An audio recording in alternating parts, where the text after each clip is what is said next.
When you're drafting running backs in fantasy football this year, you want to make sure that you're avoiding these 5 running backs, otherwise you might regret wasting that pick. Because the 5 guys in this video have some serious red flags, and I helped over 10,000 people win their leagues last year alone, and I want to help you with this video right now. And we have to start with the Los Angeles Rams and a guy who has been a beast in fantasy football the last 1 to 2 years. He's been a league winner in the past in Kyren Williams, and now look at this. Really, ever since he won the job 2 years ago from Cam Akers early on, and he ended up breaking out at over 21 fantasy points, the number 2 running back. Last year, he had another 16 touchdowns, a top 10 running back in back-to-back seasons. Like, everything has been great. He has been a cheat code running back. He's been a guy who 2 years ago was contributing both touchdowns and also receptions. And this past year, very quietly, according to Player Profiler, led the NFL amongst running backs in red zone touches. His targets or his receptions and carries in the red zone, 77, 12 goal line carries as well. I mean, this guy, when you have that type of usage, it's really hard to ignore. If you're going to score 10 to 12 plus touchdowns, you're obviously going to finish highly in fantasy. But here's the problem with that. Everything that has made Kyren Williams valuable in the past, having a workhorse role, seeing receptions, red zone usage, it's all kind of up in the air this year. Let's start with the efficiency. Back in 2023, Kyren Williams was explosive. He was averaging 5 yards per carry, top 10 in juke rate, top 15 in yards per touch. But then in 2024, he fell to just 4 yards per carry, was 47th in yards per touch, and 35th in explosive play rate. He kind of just fell off a cliff in terms of efficiency. So much so that Kyren Williams had just 6 breakaway runs, less than 2% of his runs last year, according to Player Profiler, were breakaway runs of 10 plus yards. 32nd in the NFL. There's only 32 teams in the NFL, right? Obviously, there's more running backs than that, but this is just to show you that he was well below average in terms of his efficiency last year. On 316 carries, only had 6 runs of 10 plus yards. That's a red flag. And he also was tied for the most fumbles in the league, which of course, when you're going to see a lot of carries, you're going to be more susceptible to getting a fumble. You just have more overall volume. But if you're going to drop your efficiency and your reliability, your coaches are going to start to think like, do we need somebody else here? And that's exactly what we started to see back in January. There were some hints that Sean McVay started saying things like this. We want a little bit more versatility in terms of the backfield. And he started to reference Liam Combs' offense from 2024 Bucs offense right here. Now, what does that mean? The Bucs offense in 2024 had Rachaad White. He had a specific role. Had Bucky Irving, who had a very specific role, and even had Sean Tucker at times with his own role. So 2 to 3 running backs involved often. That doesn't spell good news for Kyren Williams, who's relied on a high snap count the last couple of years. And then you look at what the Rams have been doing the past few years. In the NFL draft, they basically drafted Kyren Williams' clone in Blake Corum to some extent. And then this past year, they drafted Jarquez Hunter, who is like the complete opposite of Kyren Williams. Jarquez Hunter is a guy who, we can kind of get into it, he's just known as an elite pass catching back and extremely explosive, exactly what Kyren Williams wasn't in college all that much, right? In terms of being with Notre Dame, he wasn't known as explosive or this extreme athlete. Jarquez Hunter is. This is a really good chart. One of my favorite charts I found so far this offseason, a great Twitter account, Football Insights. You could see right here, the Rams running back picks career college rushing. If we look at this right here, look at how good the inside and outside tackle the numbers are for Jarquez Hunter. This bottom name, you can just basically see, you don't even have to look at what the stats are. It's just all green here. His yards per attempt, his yards per carry, missed tackle force, 10 plus yard runs was 16%, whereas Blake Corum and Kyren Williams, not even half of that. They're basically half as efficient as Jarquez Hunter was in college. And it's not like Jarquez Hunter was playing at this like crappy school. He was playing at Auburn University. And another major issue for Kyren Williams is what he did in the pass catching game last year. The year before that, he was decent. This past year, terrible. Only a 26% route participation. How many times he ran a route per dropback? 37th in the NFL. He's basically not even getting to run routes, which will lead to not a lot of targets, which we saw last year. And also his yards per route run, just 1.28, 25th in the NFL. So this is a guy who wasn't getting a lot of routes, probably because the team saw he wasn't efficient, and his yards per route run, his efficiency, his yards per catch, all these things were not great. They started taking him off the field more in those situations. But these are the things that you don't see when Kyren Williams is going out there and scoring a touchdown every week, and it's propping up his overall numbers. You're not seeing the underlying stuff of things going bad. The coach is saying we need other guys here, and then them going and getting other guys with different skill sets. And here's another tweet I really like from Ian Hart. It's another great follower, or another great follow on Twitter that you should follow. Kyren Williams among 31 running backs with 150 carries in 2024. Look at where he ranked. This is all has to do with his efficiency. Yards per carry, 25th. Yards after contact, 27th. You talk about yards per route run, 28th. Explosive run rate, 29th. I mean, he was just in the bottom third, if not worse, out of all the starting running backs in the NFL. But the reason why he was a top 10 fantasy back is he scored 16 touchdowns, which that's about to go down. Whether it's because of the other guys in the backfield there or this guy joining the team in Davante Adams, who has historically been a red zone monster and target. Let's just look at his touchdowns these last few years, right? In a season last year where he was banged up and went to a new team, still scoring 8 touchdowns. 8 before that. And then obviously in his prime years, 14, 11, 18, right? These years with the Packers and Aaron Rodgers, just an absolute monster when it comes to the red zone. You already have Puka Nacua Nacua, who has been somebody who's been lately not as much involved in the red zone as much, but towards the second half of last year, he started to become that. And now Davante Adams, who is just a red zone monster. Like, these guys are going to come in, take away target share from Kyren Williams, which is already an issue, and take away potential red zone usage. That's a major concern for Kyren Williams. So he's not all that efficient. He's not explosive. He's losing passing game work. He might lose and probably will lose red zone work. And despite that, he's going as a top 25 player. I get it. He's finished as a top 10 running back in back-to-back seasons. This is still a good offense with Sean McVay and an offensive line that overexceeded last year and probably should be decent this year. Matt Stafford's there, right? But I just can't justify taking Kyren Williams over definitely not Chase Brown. I think he's pretty similar to Breece Hall. You scroll even more, and I think there's guys that you can kind of put one-to-one with him. His teammate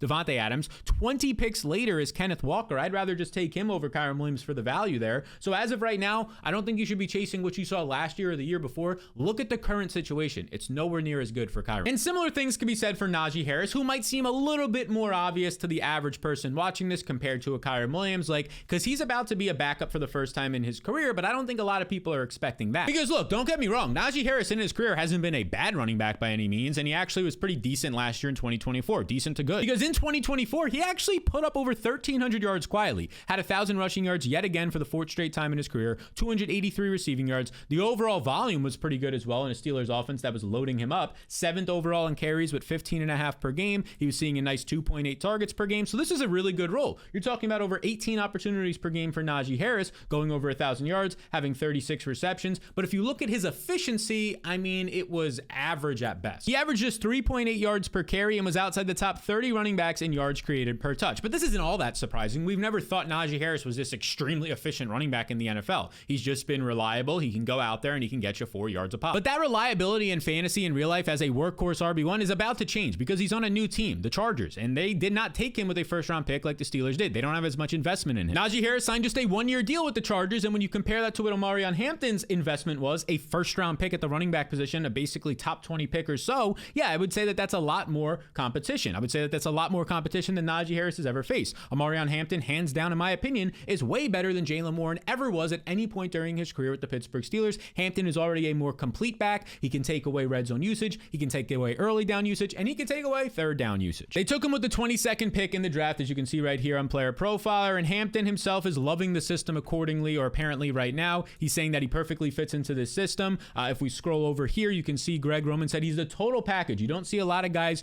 who can find a hole like he's doing right now, especially at like 220 pounds. He's saying that the system reminds him a lot of like what he saw during his time in college, I think in some extent maybe. And just in general right now, you're going to go into an offense that wants to prioritize you, not only because of draft capital, but that's the way the Chargers are built, to run the ball. And this dude's college profile was absolutely ridiculous. Look at this production. Over the last 2 years, 1,500 rushing yards every single year. Last year, a career high 1,660 yards. You factor in his receiving yards of over 350. This dude was putting up over 2,000 total yards at 21 years old last year. Then he ends up going to the NFL Combine. He kind of blows away the NFL Combine to the extent where he was kind of like a late first round, probably second round pick, blows away the NFL Combine, surefire first round pick. Now, don't get me wrong. I won't sit here and say Najee Harris won't be involved. I think this could probably be a 50-50 backfield, if not 55% of the snaps to Najee to start the season, because he's the veteran, he's reliable, he won't fumble the ball. But once Omarion Hampton is out there and he actually starts making plays, and on his like 10 touches in week 1, he gets you 60 yards and maybe he scores a touchdown, catches a couple of balls,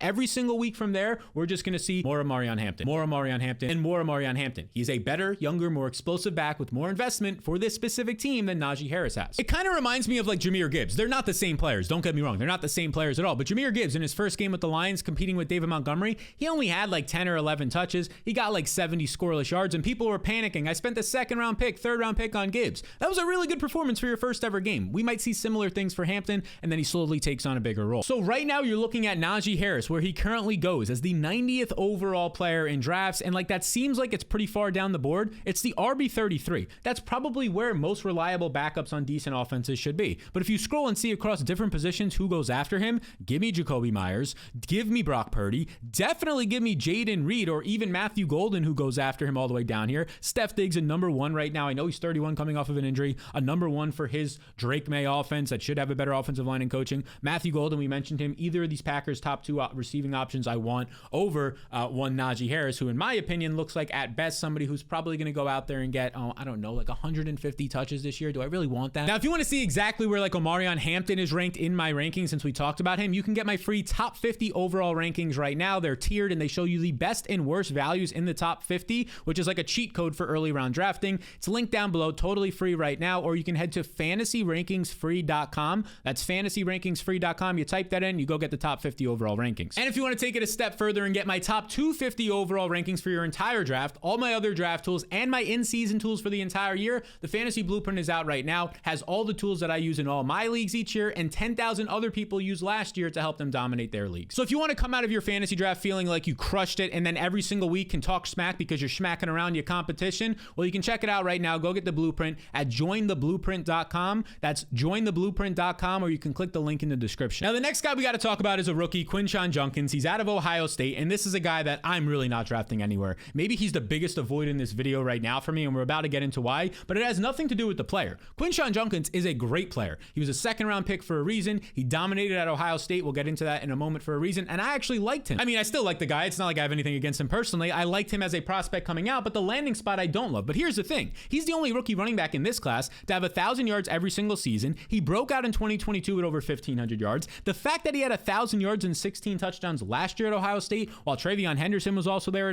as an explosive player, is very impressive, especially then you factor in who he was dealing with in the receiving game as well, some breakout stud wide receivers. So Quinshon Judkins, yeah, this dude is great. Again, the only rookie with 1,000+ rushing yards each of the last 3 years in college. And then the big thing was he went to the NFL Combine and people were like, but he's not fast, he's not explosive. Wrong. He ran a 4.48 at 220 pounds. His burst score is 94th percentile. That's top 6% of all time. Speed score was great, top 10%. Bench press, we knew this guy was strong. He checked all the boxes. He had production at a top university of Ohio State, and then he comes out, he has nice NFL size, and then he shows his athletic testing. So all of that is great, and then he even gets awesome draft capital with the 4th pick in the 2nd round, but he lands on a brutal spot. The Cleveland Browns offense. This is a complete mess of an offense with just terrible situations everywhere. To start with, this is an offensive line that's completely fallen off of a cliff because of injuries and losing guys to free agency. They ranked 30th in the NFL in run blocking last year. So you're talking about a bottom 5 offensive line from last year that I'm not too excited about this year by any means. This is also a situation where right now Quinshon Judkins in this scenario with the Browns, he currently has a Vegas rushing prop of 649.5 rushing yards. 649. That's not a high rushing prop. Like, even if he exceeds that and goes for 700 rushing yards, that's 70 fantasy points, right? Sure, some touchdowns. He's not going to catch a lot of passes, in my opinion. Like, that's not a good outlook. And it's hard to get excited about the Browns offense and think that they'll be leading in any games. They're probably going to be playing from behind where he won't get a lot of carries because this is their quarterback room. And apparently right now, all 4 of these quarterbacks in Shedeur Sanders, Dillon Gabriel, Kenny Pickett, Joe Flacco are all competing for the job. If you have 4 quarterbacks competing, you literally have 0 quarterbacks. Best case scenario is like Joe Flacco starts and maybe Shedeur Sanders is better than expected. And even in that situation, you're looking at a rocky offense behind a bad offensive line. And even if the offensive line got better and the quarterback situation far exceeded our expectations, it's not even like Quinshon Judkins is coming into a spot where you can guarantee he's the workhorse. Sure, he got 2nd round draft capital, but Dylan Sampson, a talented back who had almost 14 or over 1,400 yards last year, had some speed, can catch passes. He was drafted in the 4th round. Jerome Ford was an efficient pass catching running back last year and a veteran who's not anything flashy, but somebody who's still going to see snaps, because you can't ignore the fact that Jerome Ford last year in a terrible offense still ranked top 10 in yards per carry, ranked 7th in yards per touch with 5.6 yards per touch. You factor in what he did in terms of the receiving department. This guy only had 1 drop last year. He ranked 6th in catch rate. He was a reliable player, I would say, overall. Again, not anybody that you're jumping up and down like this guy's going to have a bunch of breakaway runs. He's elite, but he was efficient in a bad offense. Ford averaged nearly 15 fantasy points per game when Nick Chubb was out. That was top 24 fantasy football numbers last year at the running back position. Like, that's not just going to go away. And then they also added Dylan Sampson, a 4th round rookie who was explosive. He ran a strong 40 time. He was great after contact. He had sneaky receiving abilities as well. And in college football last year, all he did was put up nearly 1,500 rushing yards. That's fantastic. He added another 143 receiving yards on 20 catches, which was pretty impressive. It looked like a much better pass catcher on film. So you get a guy who last year goes out there and has like 1,600 total yards in the 4th round and is arguably a similar athlete to Quinshon Judkins. So what is this situation for Judkins? Well, he's going into a backfield where 2 other backs are viable. There's no quarterback and the offensive line just stinks. And what happens when the Browns, like many people expect, don't look all that good on offense and they're playing from behind in games? I think in the second half of games, if they're playing from behind, you might see the veteran out there more in passing down situations. Or Dylan Sampson, who I would argue is a better, if not similar pass catcher, although a little bit more explosive than a Quinshon Judkins. And let's look at this. We got some reports recently from practices. Dylan Sampson right now, according to what we're seeing out of Deuce Staley, the running backs coach. He's been practicing a little bit at the wide receiver position to improve his skills as a pass catcher. Now, don't get this twisted. This doesn't mean that he's practicing as a wide receiver. He's just in that group to get his hands down even more. And the reason I bring that up, that whole like, what if they're trailing in games, is because we literally saw it last year. This is Jerome Ford. Look at the game script. He ranks 32nd in running backs. You don't have to worry about this -7 number. What it basically means is that they were playing from behind like all season. 32nd in the NFL amongst 32 teams, the Browns were, in terms of their running back game script last year. That means that they weren't in situations where they were playing with a lead and you could hand it off to the running back. They were playing from behind, and maybe you get an extra check down target or two for your running back, but you're not getting carries. So when we factor all of this in, and then you see Quinshon Judkins goes as the 63rd overall player, often taken in the 5th round of drafts, ahead of guys like Aaron Jones, ahead of guys like Caleb Williams, who might see 300 touches this year, or Caleb Johnson, across different positions, George Pickens, Jawan Jennings, Chris Olave, potential number 1 or 2 receivers for their teams, Calvin Ridley. Just crazy to me that Quinshon Judkins, it's rookie fever in my opinion, is going that high despite the situation. It's also crazy to me that James Cook continues to go as high as sometimes the 2nd round in fantasy drafts, and I get it. On paper, in 2024, he had a great season. You look at it right here, he had over 1,000 rushing yards last year, one of just 16 backs to do that. He had 258 receiving yards, so you're looking at nearly 1,300 total yards. He was a top 12 running back in fantasy, but not because of that yardage, it was because of the touchdowns. James Cook scored 18 touchdowns, the 2nd most in the league last year. We can't knock him for that, but we can't expect him to do that again, right? It was a 7.5% touchdown rate, which is just absolutely absurd. That's insane for the touches that he had. It's very wild. This is a guy that should tell you everything about where he's currently going. He's going as a 2nd or 3rd round pick because of the production of being a top 12 back last year, but his actual touches that he was seeing, he ranked just 22nd in total running back touches, 25th in opportunity share, and just 35th in snap share. And that's the crazy part. He wasn't a workhorse back. He was relying solely on touchdowns. He didn't even see 50% of the team's snaps because 2 other running backs were involved in Buffalo. People forget this, but these 2 backs were pretty significantly involved. You have Ty Johnson, who quietly last year actually had more receiving yards than James Cook, and Ray Davis, the rookie, who basically anytime he got opportunities was averaging like 6 yards per touch. He was dynamic. Now, specifically with Ty Johnson, he had more receiving yards than a James Cook, but look at this right here. Very quietly, on his limited touches, he actually led the NFL last year, averaging 8.5 yards per touch. On the ground, on his limited carries, he ranked top 5 as well with 5.1 yards per carry. This is why they brought him back. He wasn't a free agent. He was a restricted free agent, but they ended up bringing him back. Odds are they were going to, but they were like, yeah, we probably should, based on the fact that on half the targets, he had more receiving yards than James Cook. And then there's Ray Davis, the rookie last year, who despite entering the league being like 25 years old, it's not like he's an old man, right? He was a rookie. He goes out there and he was averaging 5 yards per touch. And if you look at this guy was averaging, despite seeing limited opportunities, 6 different times he had double-digit fantasy points. 18, 11.7, 17. And these are on limited touches. 13.7, then to end the year, he had a 14 and 11-point game. The reason I say that is because basically in the games that he was active, like 35% of his starts, despite only seeing like 6 to 8 touches most of the time, he was still getting like flex-worthy numbers. And heading into this year, it seems like he's going to take on a larger role. Just based on the fact that he looked better on film than James Cook last year on a per-touch basis. James Cook is currently saying like he's only showing up to minicamp because he wants his money and potentially going to hold out. I don't think he does, but that's not great. And to make matters worse for James Cook, he has, outside of Jalen Hurts and Lamar Jackson, like the best rushing quarterback in the league who is going to steal touches from him in the red zone. Like we could look over just last year alone for Josh Allen if we pull this up. Josh Allen had the 2nd most rushing touchdowns with 12. Josh Allen ended up seeing last year rushing yards top 5 at the quarterback position, and he had 2 red zone carries per game, which was 4th in the league. So James Cook somehow survived this and had 18 touchdowns last year. If Josh Allen, which he probably will, sees that type of red zone usage again, there's just no way James Cook scoring 18 touchdowns. I wouldn't even be shocked if he doesn't clear like 7 or 8. So if we factor all this in, and then the fact that he might not take part in training camp, which even if he plays for the team, there's been kind of this trend of backs who do that, then ending up getting these soft tissue injuries because they're not getting warm and practicing.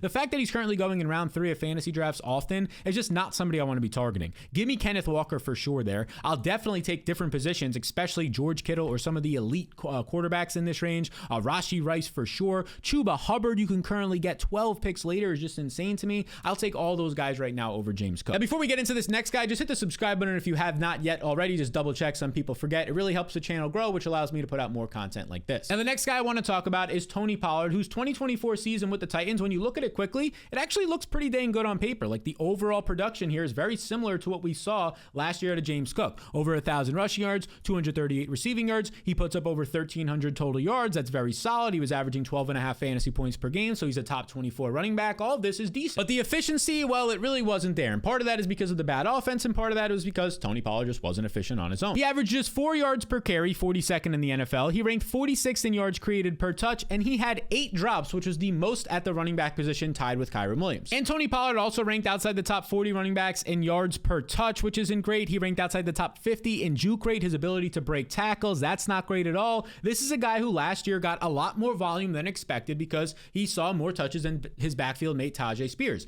Mostly because Tyjae Spears got hurt in week 2, then he got hurt midseason, then he got hurt at the end of the season. He really wasn't ever out there and healthy. But let's just compare what Tyjae Spears did out there when he was healthy with Tony Pollard from last year. Spears ranked 6th in yards per touch, 11th in yards created per touch, and had nearly double the yards per route run than Tony Pollard. Plus, when Spears was actually healthy at the end of the year, getting over his soft tissue injuries and these other injuries, he looked like a star from weeks 15 to 17. Specifically, in those 3 games, he averaged over 20 fantasy points per game, and between his receiving yards of 44 and his rushing yards of 42, the guy was averaging last year about 85 yards per game. That was during that specific stretch of games when healthy, but overall last year, he still ranked top 10 in yards per touch, and when we saw him on the field, we saw glimpses of what he did back in his rookie season of 2023, Tyjae Spears, when he was forcing a split backfield with Derrick Henry. A very difficult thing to do, but it was hard to ignore because he was averaging 5.5 yards per touch. He ranked top 5 in juke rate. That's his broken tackle rate. Everything looked really good for Tyjae Spears. He was like the only guy on that Tennessee offense back in 2023 who was creating these 20-plus yard explosive plays, sometimes for touchdowns as a rookie. And as of right now, Spears is healthy entering the season. He's still just 24 years old, so he's younger than Tony Pollard. He's more explosive and efficient than Tony Pollard, and he's definitely better in the receiving and pass catching game than Tony Pollard. Now, I will admit the situation for both running backs, including Pollard, should be better this year. They got an improved quarterback situation, number 1 overall pick.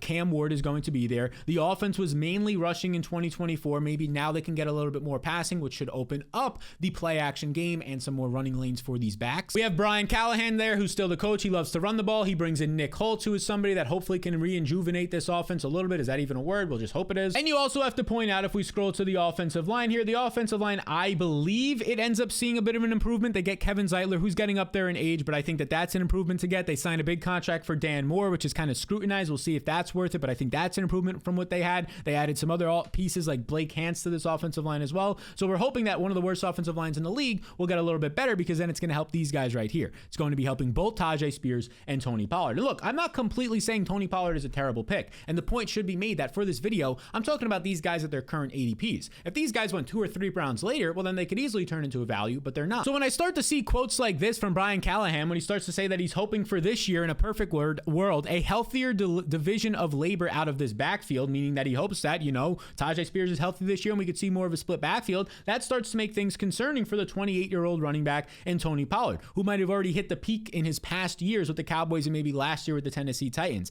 and is now going to average a backfield split with Tyjae Spears. And if that's the case, you're looking at Tony Pollard going as the 67th player in drafts, and let's scroll all the way down to where Tyjae Spears currently goes in drafts. We have to keep on scrolling outside the top 100 picks until we find Tyjae Spears all the way down here at 125. He's going 60 picks later in drafts. This right here is the case in point why I don't like Tony Pollard in fantasy this year. He's going as a 5th or a 6th round pick, whereas backfield running bait, who is a better player than him, more efficient, more explosive, just has to stay healthier, is going 6 rounds later in fantasy drafts. Insane. So these are the 5 running backs that in every single one of my drafts I'm currently avoiding at their current ADP. Again, that could change, but right now I'm avoiding them, and you should as well, because these are the exact type of landmines that you want to avoid, and you really can't make a mistake drafting these guys, especially early on in your drafts. And if you want to nail those first 4 to 5 rounds of your drafts, make sure you get the top 50 free overall rankings right now. Link down below, or you can head to fantasyrankingsfree.com. And another way to just absolutely dominate your drafts and smack around your league mates is just to draft the best players. It seems simple, but you want the must-draft picks, the best values, the best guys with upside.